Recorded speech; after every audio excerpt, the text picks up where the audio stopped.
Betting app కేసులో hero Daggubati రానాకు మరోసారి ED నోటీసులు ఇచ్చింది. ఆగస్టు 11న వ్యక్తిగతంగా విచారణకు రావాలని ఆదేశించింది. వాస్తవానికి రానా నిన్ననే విచారణకు రావాల్సి ఉంది. అయితే షూటింగ్లో బిజీగా ఉన్నందున కొంత సమయం ఇవ్వాలని కోరారు.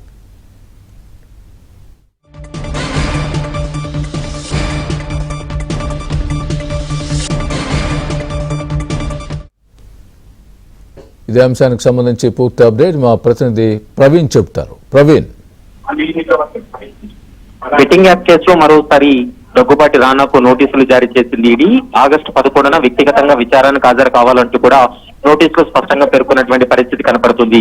నిన్న వ్యక్తిగతంగా విచారణకు హాజరు కావాల్సినటువంటి రామ వ్యక్తిగత కారణాలతోటి షూటింగ్స్ ఉండడం వల్ల తను విచారణకు హాజరు కాలేకపోతున్నాను, మరికొంత సమయం కావాలంటూ కూడా నిన్న ఈడీకి మెయిల్ చేయడం జరిగింది. దీంతో మరోసారి ఈడీ అధికారులు ఆగస్టు 11న వ్యక్తిగతంగా విచారణకు హాజరు కావాలంటూ కూడా నోటీసులు ఇవ్వడం జరిగింది. ఇప్పటికే సినీ ప్రముఖులు ఎవరైతే ఈ కేసులో బెట్టింగ్ యాప్స్ ను ప్రమోట్ చేశారో వారిపైన ఇప్పటికే ఈసీఐఆర్ నమోదు చేసినటువంటి ఈడీ ఒక్కొక్కరిని విచారణ జరిపి స్టేట్మెంట్ రికార్డ్ చేసే అవకాశం ఉంటుంది. ముఖ్యంగా సైబరాబాద్, మరోవైపు హైదరాబాద్ తో పాటు తెలంగాణ రాష్ట్రంలో నమోదైనటువంటి ఎఫ్ఐఆర్లను ఆధారంగా చేసుకుని ఒకవైపు ఈడీ దర్యాప్తు కొనసాగిస్తుంది. కాబట్టి వీళ్ళు ఏ బెట్టింగ్ యాప్లను ప్రమోట్ చేశారనేటువంటి అంశానికి సంబంధించి ఈడీ అధికారులు సుదీర్ఘంగా విచారణ జరిపేటువంటి అవకాశం అయితే కనపడుతుంది. స్వామి, right, thanks for the update Praveen.